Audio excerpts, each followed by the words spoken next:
TDP కార్యకర్తల్లో నూతన ఉత్సాహం ఏర్పడిందని టీడీపీ రాష్ట్ర వాణిజ్య విభాగ అధికార ప్రతినిధి గంజి సుబ్బారాయుడు తెలిపారు.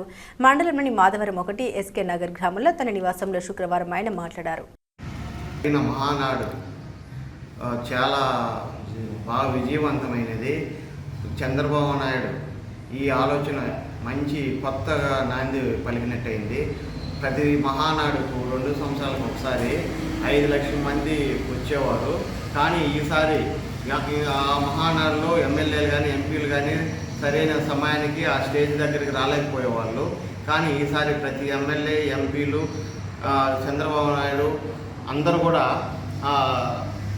ఒకే చోట ఉండి ఒకే వేదికపై ఉండి ప్రజలకు మంచి పార్టీ కార్యకర్తలకు నాయకర్తలకు మంచి సందేశం వచ్చినది.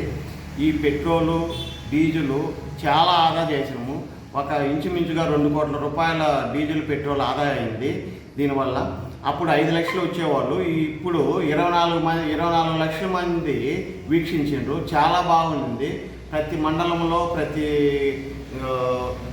ప్రోగ్రామ్స్ బాగా జరిగి మా నియోజకవర్గం రాజంపేట నుంచి జగన్మోహన్ రాజు ఆదేశాల ప్రకారము మధ్యలో విజిట్ చేసుకుంటా ప్రతి మండలం చెక్ చేసుకుంటా చాలా విజయవంతమైనది. సిద్ధవాట మండలం మరలా పూర్వవైభవం సంతరించుకునింది. ఇదే విధంగా ఉంటే స్థానిక ఎలక్షన్లో సర్పంచులు కానీ ఎంపీటీసీలు జెడ్పీటీసీలు కానీ మొత్తం అన్నీ కైవసం చేసుకునేదానికి మనకు పార్టీకి మంచి స్పందన వచ్చినది.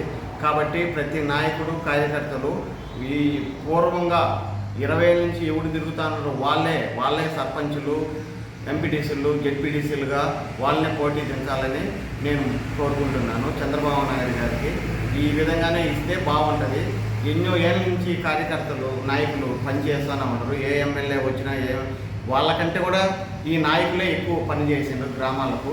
కాబట్టి అది ఉద్దేశం చూసి మంచి నాయకులను మంచి సర్పంచులను మంచి ఎంపీటీసీలను జెడ్పీటీసీలను ఎన్నుకోవాల్సిందిగా కోరుచున్నాను. ఈ మహానాడుకు వచ్చిన ప్రతి నాయకుడు కార్యకర్తలు అందరూ కూడా విజయవంతం చేసేదానికి వారికి ధన్యవాదాలు. జై తెలుగుదేశం, జై చంద్రబాబు, జై లోకేష్.